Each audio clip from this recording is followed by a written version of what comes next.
കഴിഞ്ഞ ദിവസം ഉച്ചയോടാണ് മോഹൻലാലിന്റെ അമ്മ ശാന്തകുമാരിയുടെ മരണവാർത്ത പുറത്തുവരുന്നത്. കഴിഞ്ഞ 10 വർഷത്തിൽ ഏറെയായി നടന്റെ അമ്മ വിവിധ അസുഖങ്ങളായി കിടപ്പിലായിരുന്നു.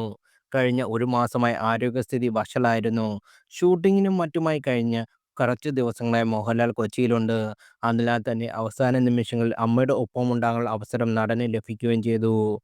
ചികിത്സയ്ക്കുള്ള സൗകര്യാർത്ഥമാണ് അമ്മയെ കൊച്ചിയിലെ എളമക്കരയിൽ വീട്ടിൽ ഏറെക്കാലമായി മോഹൻലാൽ താമസിപ്പിച്ചിരുന്നത്. അതിനാൽ തന്നെ മരണം സംഭവിച്ചതും കൊച്ചിയിലെ വസതിയിലാണ്.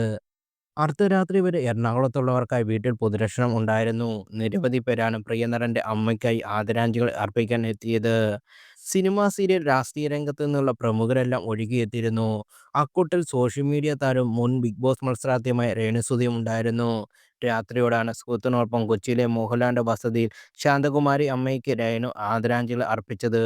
ആദ്യമായിട്ടാണ് ഒരു സിനിമാ താരത്തിന്റെ വീട്ടിലെ മരണാനന്തര ചടങ്ങിൽ രേണുവിന്റെ സാന്നിധ്യം ഉണ്ടാകുന്നത്. വീഡിയോ വൈറലായോടെ പതുപോലെ ആദ്യം പ്രത്യക്ഷപ്പെട്ടത് ഏറെയും വിമർശിച്ചും പരിഹസിച്ചുമുള്ള കമന്റുകളായിരുന്നു. രേണു മരണവീട്ടിലും വന്ന് പ്രഹസനം കാണിക്കുന്നു, ഇല്ലാത്ത സങ്കടം അഭിനയിക്കുന്നു എന്ന തരത്തിൽ ചിലർ പരിഹസിച്ച് കുറിച്ചു. ഇവൾ ലാലേട്ടന്റെ അമ്മയൊക്കെ കാണാറായോ, എന്താ ആർക്ക് വേണമെങ്കിലും പോകാനുള്ള സ്ഥിതിയായോ, എല്ലായിടത്തും ക്യാമറമാനെ കൂട്ടിയാണ് യാത്ര, മരണവീട്ടിലും ക്യാമറ ശ്രദ്ധിക്കുന്നില്ലേ, പരിശോധിക്കുന്നുണ്ട്, PR വർക്കിന് നല്ലൊരു തുക മാസം ചെലവഴിക്കുന്നുണ്ടല്ലോ, ഒരുപാട് സിനിമയിൽ ലാലേട്ടനൊപ്പം അഭിനയിച്ചതാണല്ലോ, അതുകൊണ്ടാകും അമ്മയുടെ അനുശോചനം അറിയിക്കാൻ വന്നത് എന്നിങ്ങനെ രേണുവിനെ വിമർശിച്ച് വന്ന കമന്റുകൾ. റെയ്നു ഒന്നിനോടും പ്രതികരിച്ചില്ലെങ്കിലും രേണുവിന്റെ ആരാധകർ പരിഹസിക്കുന്നവർക്ക് കൃത്യമായ മറുപടി കമന്റിലൂടെ നൽകി.